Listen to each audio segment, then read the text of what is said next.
Hi everyone, in this video we will learn how to create a stem and a leaf plot.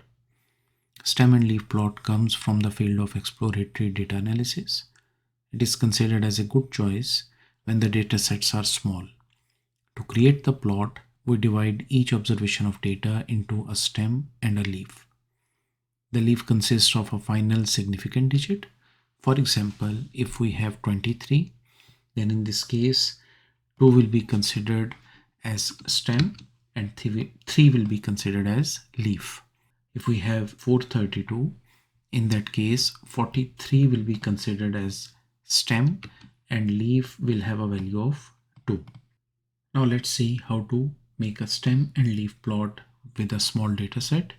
Here we have the information for a pre-calculus class and the scores from the first exam are given as follows. We will load these data points in a variable. Here we name that variable as scores.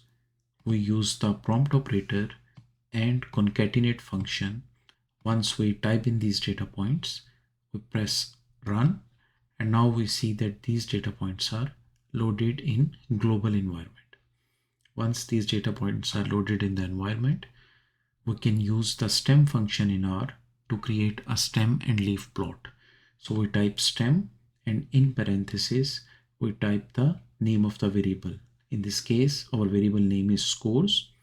When we run this function, we see that we have a stem and a leaf plot where we see the values of these data points in the form of stem and leaf. For example, the last value in the data set is 100. So 10 is considered as a stem and 0 is considered as leaf. And this is how you create a stem and a leaf plot in R. Thank you for watching and see you in the next video.